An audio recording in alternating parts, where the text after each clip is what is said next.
In the dead of night, an American submarine prowls the black waters of the Pacific. Everything seems routine until a torpedo, just launched, does the unthinkable. It turns in a perfect circle toward the very submarine that fired it. Captain Richard O'Kane watches the radar and can't believe his eyes. The luminous dot marking the torpedo is no longer moving away. It's coming closer. The men of the USS Tang know it. There's nowhere to escape. They're too close to shore, in water too shallow, with no time to maneuver. A single mechanical failure, the same type of malfunction that nearly canceled this vessel months before, is about to destroy the most lethal submarine in the Pacific War. But to understand how they reached this fatal instant, we must return to the beginning, to the moment when the USS Tang was called a defective project, useless and doomed to failure. The birth of a problem child. The year is 1943. In the shipyards of Mare Island, California, a new Balao-class submarine slides into the water with ceremony and promise. Her name, USS Tang. Her hull number, SS-306. On paper, she represents the cutting edge of American submarine technology. Diesel-electric engines, 10 torpedo tubes, a diving depth of 400 feet. But paper promises mean nothing when reality strikes. During sea trials, the problems begin immediately. The torpedo tubes malfunction during test firings. Electrical systems short out without warning, plunging compartments into darkness. Air leaks compromise the vessel's ability to remain silent. The one quality a submarine cannot afford to lose. Worst of all, strange vibrations ripple through the hull at certain speeds, announcing the Tang's presence to any enemy hydrophone operator within miles. The engineering reports pile up on desks in Washington. Red ink marks every page. One inspector writes, "This vessel exhibits fundamental flaws that may render her unsuitable for combat operations." In the submarine service, where every boat is precious and every mission critical, whispers spread through the fleet. The Tang is cursed. Another submarine that'll be more dangerous to us than to the Japanese. The Navy faces a dilemma. Scrap a brand new submarine? Unthinkable in the midst of total war. But sending men to sea in a defective vessel borders on murder. They need someone capable of either fixing the Tang or brave enough to go down with her. Enter Richard O'Kane. Commander Richard Hetherington O'Kane stands 5 feet 9 inches tall, with sharp blue eyes and a reputation that precedes him like a storm front. At 32 years old, he's already a legend in the submarine service, not for his size or his charm, but for something far more valuable: his results. He earned his stripes as executive officer aboard the USS Wahoo under the legendary Commander Dudley "Mush" Morton. Together, they rewrote the book on submarine warfare. Where other commanders played it safe, firing torpedoes from long range and fleeing at the first sign of danger, Morton and O'Kane hunted with aggression that bordered on madness. They close to point-blank range. They surfaced to finish off crippled ships with deck guns. They took risks that made admirals lose sleep. The Wahoo became the most feared submarine in the Pacific. And then, on her 7th patrol, she vanished. All hands lost, including Mush Morton, O'Kane's mentor and friend. O'Kane survived only because he'd been rotated stateside to take command of his own boat. The guilt gnaws at him. the grief transforms into something harder, colder, absolute determination. He will honor Morton's memory by becoming an even more effective killer of Japanese shipping. When the Navy offers him command of the troubled USS Tang, other officers express sympathy. They assume it's punishment, a career ender. O'Kane sees it differently. He repeats a mantra that will define everything that follows. There are no bad submarines, only commanders incapable of making them work. First contact with the crew. The Tang's crew watches their new captain arrive with a mixture of hope and dread. They've heard the stories, O'Kane's brilliance, his ruthlessness, his borderline suicidal tactics. They wonder if he'll get them all killed before the submarine's mechanical failures do the job. The scuttlebutt runs through the boat like voltage. This ship is cursed. We'll never make it past the first patrol. He's going to push us too hard, and these defective torpedoes will blow us to hell. O'Kane addresses the crew for the first time in the cramped forward torpedo room. His voice carries authority without volume. Gentlemen, I know what they're saying about this boat. I know what you're thinking. And I'm here to tell you that every word of it is irrelevant. He pauses, letting the silence build. The Tang isn't defective. She's untested. She hasn't had a commander willing to understand her, to master her quirks, to make her sing. That changes now. We're going to train harder than any crew in the fleet. We're going to know every inch of this boat, every sound she makes, every twitch in her temperament. And when we're done, when we enter combat, the Japanese won't be facing a defective submarine.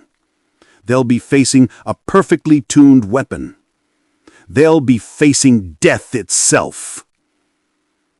The training begins immediately. O'Kane drives them relentlessly. Torpedo reload drills at all hours. Crash dive exercises until the crew can clear the deck and submerged in under a minute.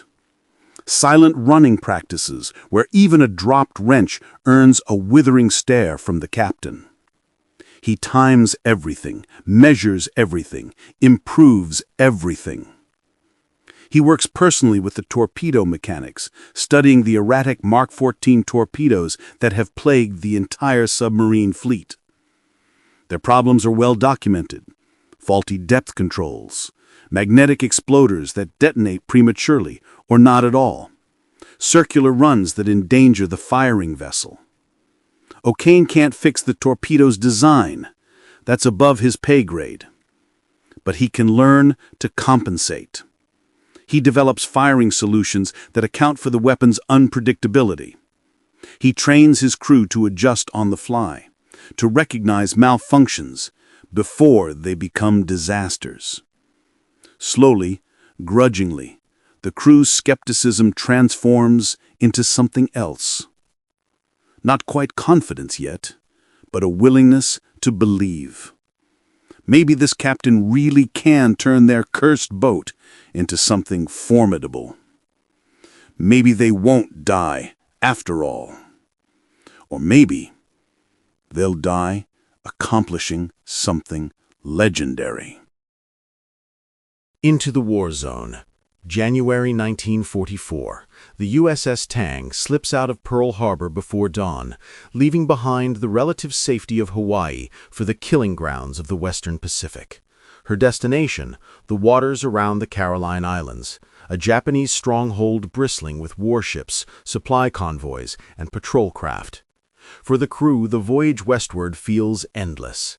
Days of monotonous routine, punctuated by moments of stark terror during dive drills and combat simulations. At night, the diesel engines rumble as the Tang travels on the surface, charging batteries and making time. During daylight, she runs submerged, creeping through the depths like a predator conserving energy. O'Kane maintains an atmosphere of controlled intensity. He rotates through the boat constantly, checking on stations, observing his men, offering quiet words of encouragement or correction. He seems to require no sleep. Some of the crew begin to wonder if their captain is entirely human. The Tang's first days in the war zone pass without contact. The vast Pacific swallows them. The radio brings news of other submarines engaging the enemy, sinking ships, taking damage, sometimes failing to return home. The crew waits, wondering when their turn will come. And then, on the 8th day of patrol, the sonar operator's voice cuts through the routine. "Con, sonar, contact bearing 045, multiple screws. Sounds like a convoy, sir." The boat transforms instantly. Men rush to battle stations with practiced efficiency. O'Kane moves to the periscope station, his face a mask of fierce concentration. "Rig for silent running. Make your depth 80 feet, all ahead 1/3. The Tang ghosts forward. Through the periscope, O'Kane spots them. 4 Japanese merchant ships in formation, escorted by 2 destroyers. It's a beautiful target, exactly the kind of opportunity he's been waiting for. But it's also a test. The Tang has never fired a torpedo in anger. Her weapons are notoriously unreliable. One malfunction could alert the entire convoy, bring those destroyers on them with depth charges. The smart play would be to shoot from long range, fire a spread, and run. O'Kane makes a different calculation. "We're going in close. I want to make sure these fish hit." The first kill. The crew tenses. Going close means risk, greater chance of detection, less time to escape if something goes wrong. But it also means certainty. At point-blank range, even a faulty torpedo can't miss. O'Kane maneuvers the Tang with surgical precision, threading between the destroyer escorts, positioning the boat for a perfect firing angle on the lead merchant ship. The range closes. 2,000 yards, 1,500, 1,000. "Solution ready, Captain." "Fire 1, fire 2, fire 3. The Tang shudders as 3 torpedoes leap from her forward tubes. In the silence that follows, every man holds his breath. O'Kane keeps his eye pressed to the periscope, watching the wakes streak toward the target. The first torpedo hits amidships. Even through the periscope, O'Kane can see the tremendous explosion, the gout of flame and smoke, the ship beginning to list. The second torpedo hits seconds later, breaking the vessel's back. She begins to sink immediately. The third torpedo runs hot, straight, and normal, streaking toward the second ship in the convoy. Another hit. The con erupts in subdued cheers. O'Kane allows himself a thin smile.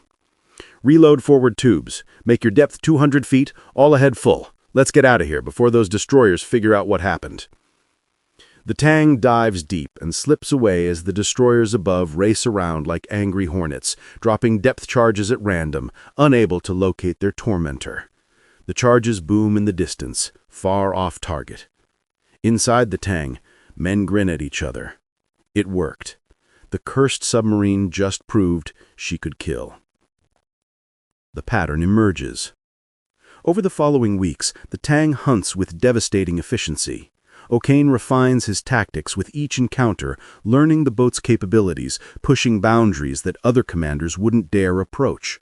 He develops a signature style. Approach closer than recommended. Fire from distances that make other submariners blanch. Stay on the surface longer than advisable to line up perfect shots. He trusts his crew's training, trusts his own instincts, and increasingly trusts the Tang herself. The submarine, once derided as defective, reveals her true nature.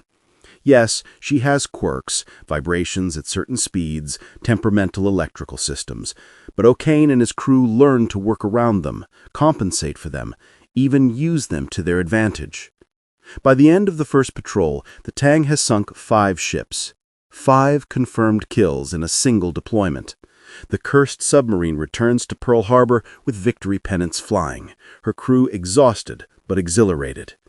The submarine base erupts with the news.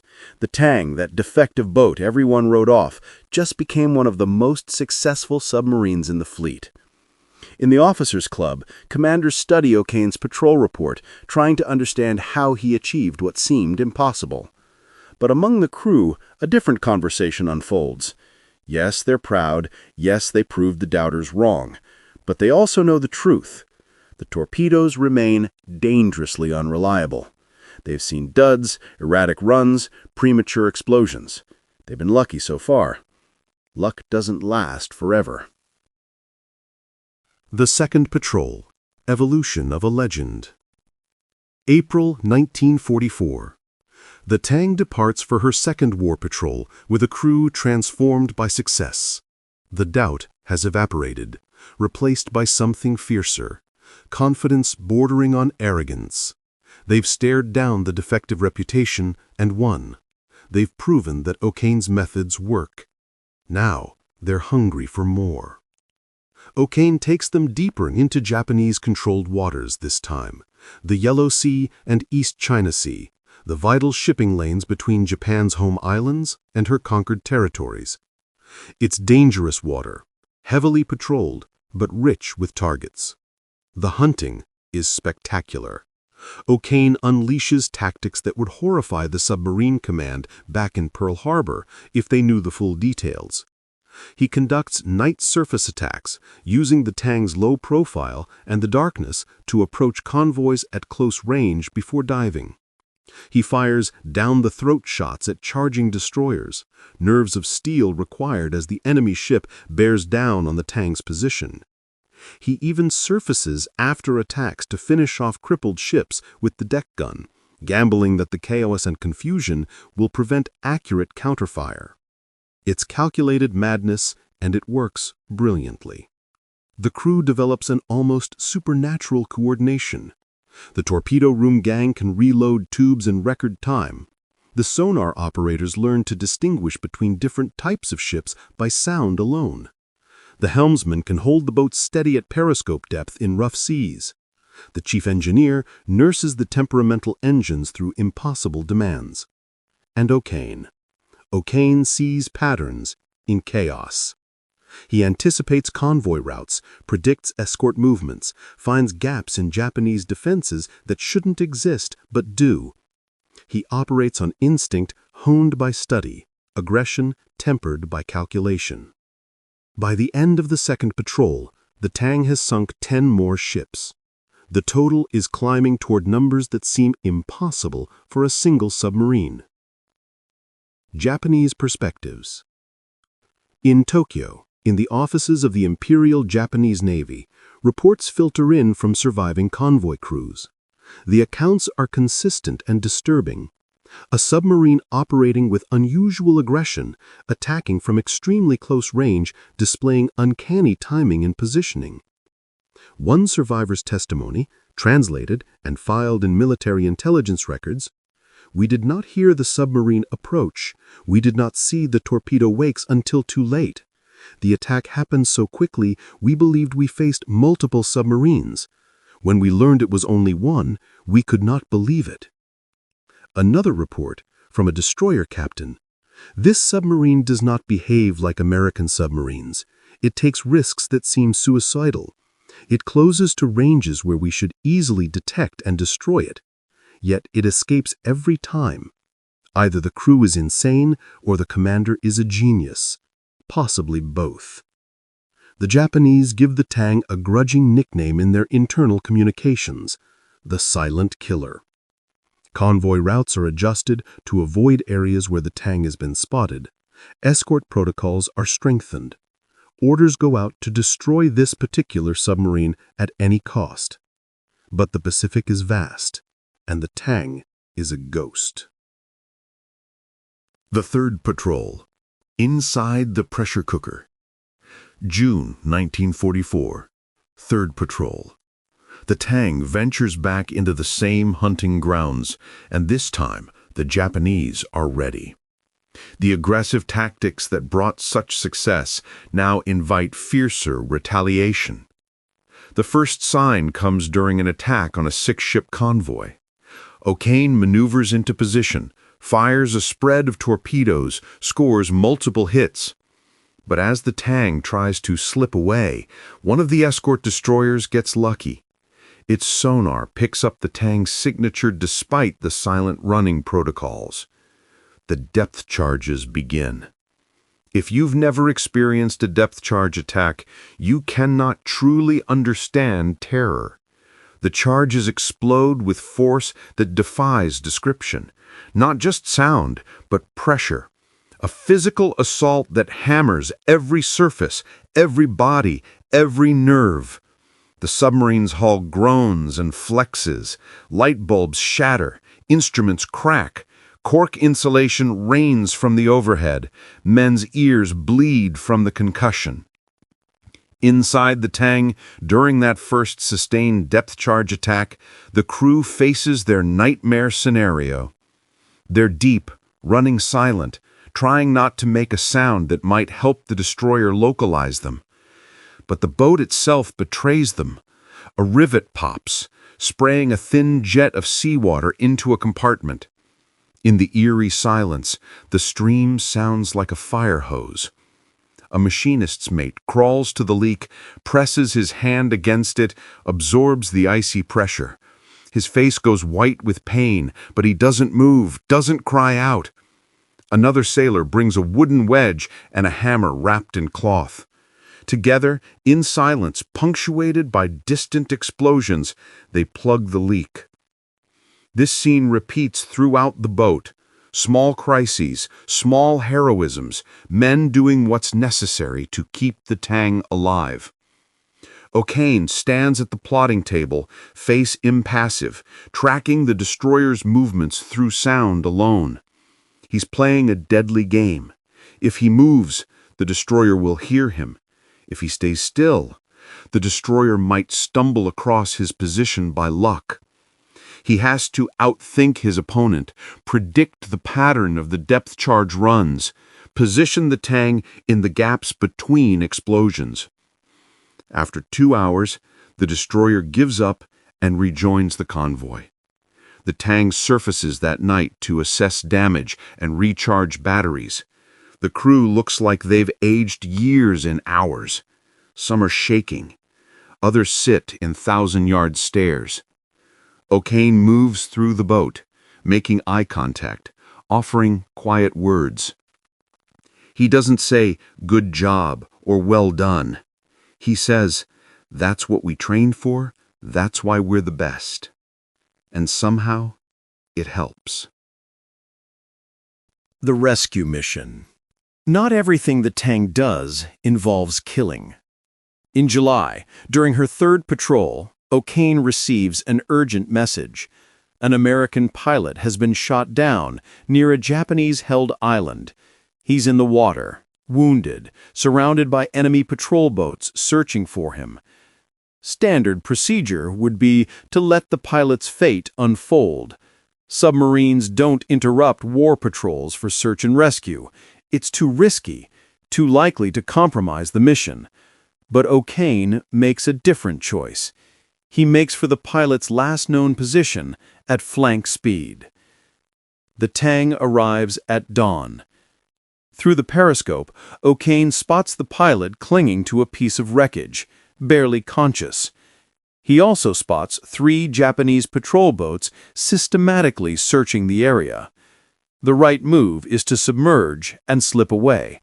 The pilot is probably too far gone anyway. O'Kane surfaces the Tang. It's audacious to the point of insanity. The patrol boats spot them immediately and turn to attack. But O'Kane has calculated the angles, the speeds, the distances. The Tang's deck crew scrambles out with ropes. They haul the pilot aboard as machine gun fire from the patrol boats begins stitching the water around them. The pilot, barely alive, bleeding, going into shock, gets dragged down the hatch. "Clear the deck! Dive! Dive!" The Tang submerges, with patrol boats closing fast. Depth charges explode shallow, too shallow, poorly aimed in panic. The Tang disappears into the depths, one more impossible escape to add to her legend. The pilot survives. When he recovers enough to speak, he asks who saved him. When he's told it was the Tang, he says, "I heard about them. They're supposed to be cursed. A corpsman smiles. Cursed for the enemy, maybe. Lucky for you. The numbers mount. By the end of the third patrol, the Tang's kill count has reached staggering proportions. 24 ships confirmed sunk, thousands of tons of enemy shipping sent to the bottom. Vital supplies that will never reach Japanese troops, fuel that will never power Japanese aircraft, reinforcements that will arrive arrive at threatened garrisons. The Tang receives commendations, awards, recognition. Admiral Chester Nimitz personally reviews O'Kane's patrol reports. In one margin note, he writes, "Aggressive to the point of recklessness, but results speak for themselves." Back at Pearl Harbor between patrols, other submarine commanders study O'Kane's methods with a mixture of admiration and skepticism. Some call him brilliant, others call him lucky, a few call him a danger to his own crew. O'Kane ignores all of it. He focuses on the next patrol, the next target, the next kill. But there's an undercurrent of tension that even O'Kane's iron will can't completely suppress. The crew has been lucky, incredibly lucky, given the risks they've taken, and everyone in the submarine service knows that luck is a finite resource. Sooner or later, probability catches up. The Tang's torpedoes continue to malfunction at alarming rates. Duds that don't explode, circular runs that force emergency maneuvers, depth control failures that send torpedoes porpoising across the surface. The crew has learned to expect failure as often as success from their weapons. O'Kane keeps pushing. He compensates for the torpedo's unreliability by closing even tighter on targets, firing more weapons, taking bigger risks. It's a devil's bargain. Each success requires courting greater danger. In the crew's quarters, during the quiet hours, men talk about odds. They've beaten death a dozen times. How many times can you roll the dice before they come up snake eyes? Nobody knows the answer. But everyone knows this. Their luck will run out, eventually. The Fifth Patrol, October 1944. The USS Tang embarks on her fifth war patrol, with a crew that's seen too much and knows too much. They're veterans now, hardened by combat, confident in their abilities, but also aware of the thin line between life and death they walk every day. O'Kane takes them to the Taiwan Strait, a narrow, shallow body of water between mainland China and Japanese-held Taiwan. It's submarine country, rich with targets but also treacherous, with limited maneuvering room and no deep water to hide in if things go wrong. The patrol starts well. The Tang sinks 2 cargo ships in the first week, then a tanker, then another freighter. The count climbs. Each success makes O'Kane more aggressive, more willing to take risks. The crew follows his lead, because they always have, because it's always worked before. October 24th, 1944. A night that will live in submarine history for all the wrong reasons. The Tang spots a large convoy, multiple cargo vessels, troop transports, and destroyer escorts. It's exactly the kind of target O'Kane lives for, rich with opportunity, thick with danger. He decides to attack from the surface, under cover of darkness, using the Tang's speed and maneuverability to dart between ships, firing torpedoes at point-blank range. It's the kind of tactic that made him legendary. It's also the kind of tactic that requires everything to go perfectly. The attack begins.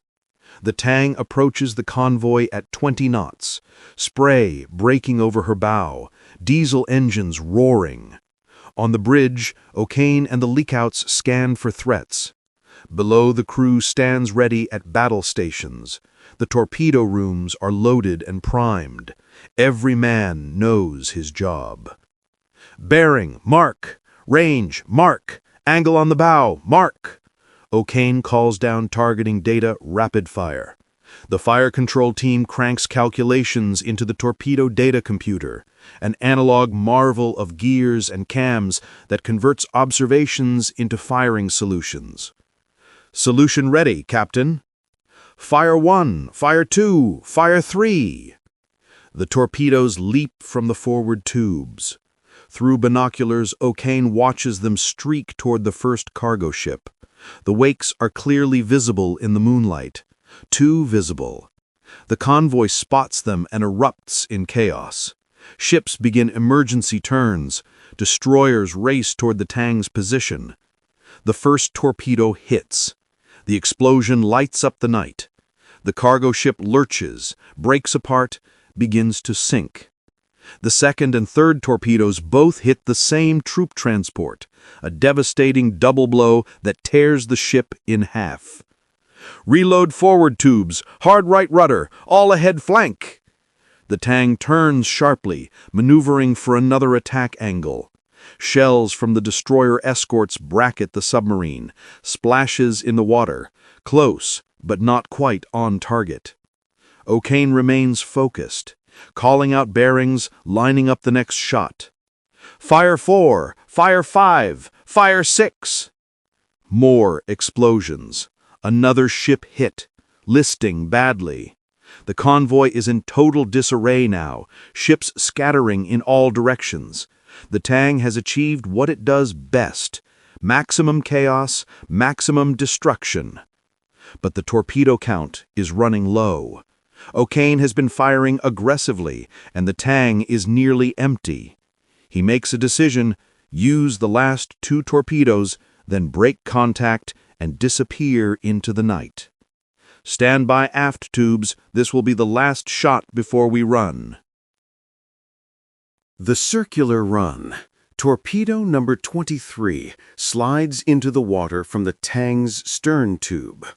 O'Kane watches through binoculars, tracking its wake toward a large transport. The torpedo runs hot, straight, and normal, a textbook shot. For 5 seconds. Then something goes wrong inside the torpedo's guidance mechanism. A gyroscope tumbles, a steering motor jams, a control surface locks. The torpedo begins to curve. In the Tang sonar room, the operator freezes. He's hearing something impossible. A torpedo with a bearing that's changing, curving back, toward them. Con, sonar, torpedo in the water, bearing 350 and closing. For a heartbeat, nobody understands. Then the horrifying truth slams home. Their own torpedo is coming back at them. O'Kane's voice cuts through the sudden panic. All ahead, emergency, right full rudder. The Tang responds instantly, engine screaming to maximum power, bow swinging hard to starboard. But physics is unforgiving. The submarine is heavy, sluggish compared to the sleek torpedo closing at 46 knots. The math is brutal. They can't turn fast enough. 20 seconds, the sonar operator calls out. Men brace against bulkheads. Some pray. Others stare at nothing, knowing what's coming, powerless to stop it. 10 seconds. O'Kane grips the bridge rail, face set in stone. He's calculated 1,000 firing solutions, analyzed 100 tactical situations, made split-second decisions that saved his boat and his crew. Now he stands helpless as probability catches up. 5 seconds. The torpedo strikes the Tang's stern at the waterline. The explosion is catastrophic. 500 pounds of torpex detonating against thin steel plating. The blast tears through the after torpedo room, vaporizes men instantly, ruptures fuel tanks, compromises the pressure hull. The sinking. The Tang lurches violently. In the engine room, the shaft seizes as seawater floods in under tremendous pressure. The lights go out. Emergency lighting flickers on, dim red, casting everything in hellish shadow. The boat begins to sink, stern first. In the forward compartments, men react on instinct, drilled by countless exercises. Watertight doors slam shut, sealing off flooding sections, trapping men on the wrong side. It's the oldest and cruelest equation in submarine warfare. Seal the doors to save the boat. Sacrifice the men you're sealing away. O'Kane, on the bridge when the torpedo hit, finds himself thrown into the water by the force of the explosion. He surfaces, gasping, disoriented. Around him the ocean burns, fuel oil spreading on the surface, some of it aflame. The Tang is visible for a moment, her bow rising as her stern drags her down. Then she slips beneath the waves. Other men surface around O'Kane. 8 survivors from the bridge and deck crew. Everyone else, 80 men, went down with the boat. No, not everyone. Not yet. Escape from below.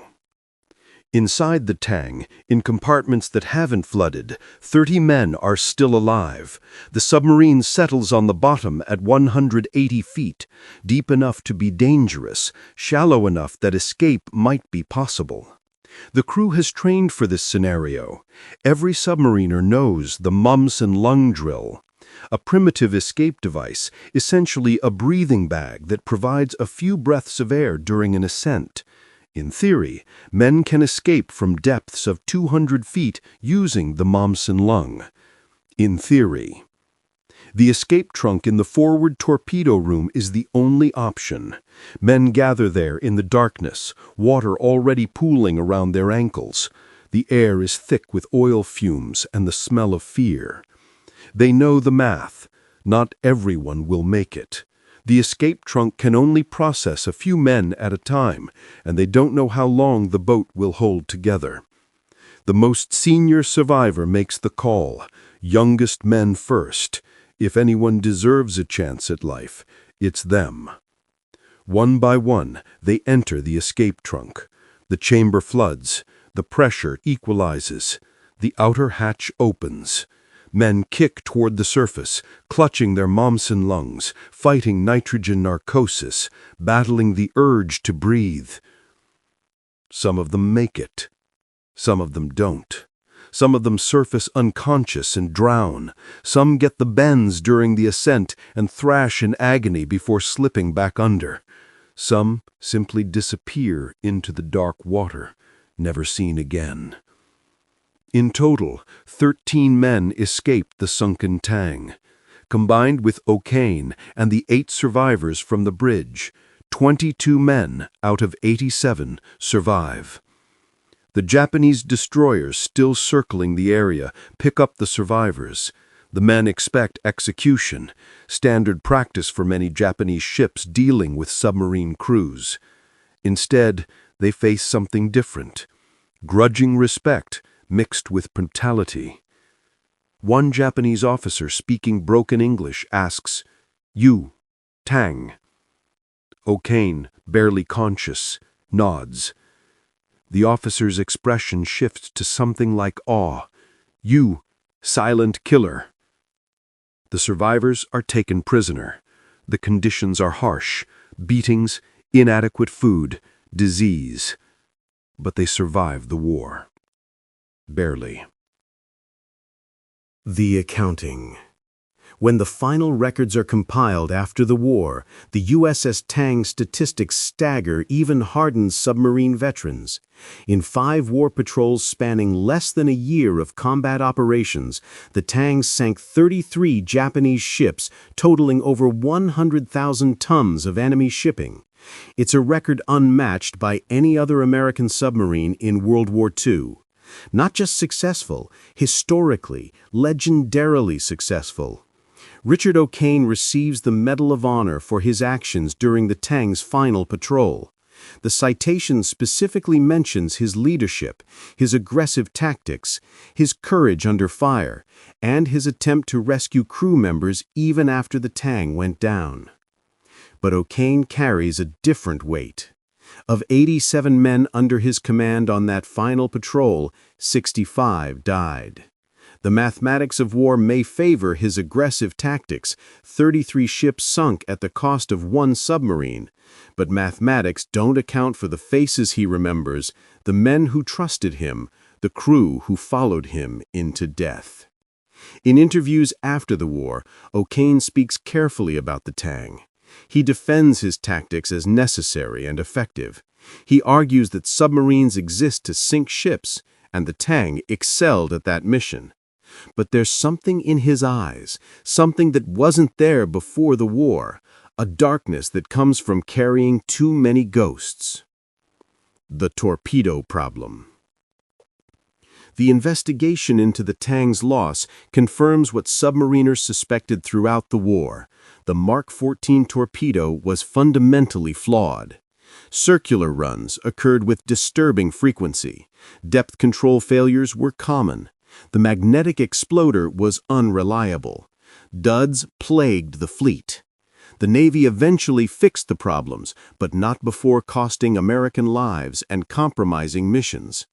The Tang's loss becomes Exhibit A in the post-war inquiries into the torpedo scandal. One admiral writes in his final report, "How many submarines did we lose to our own weapons?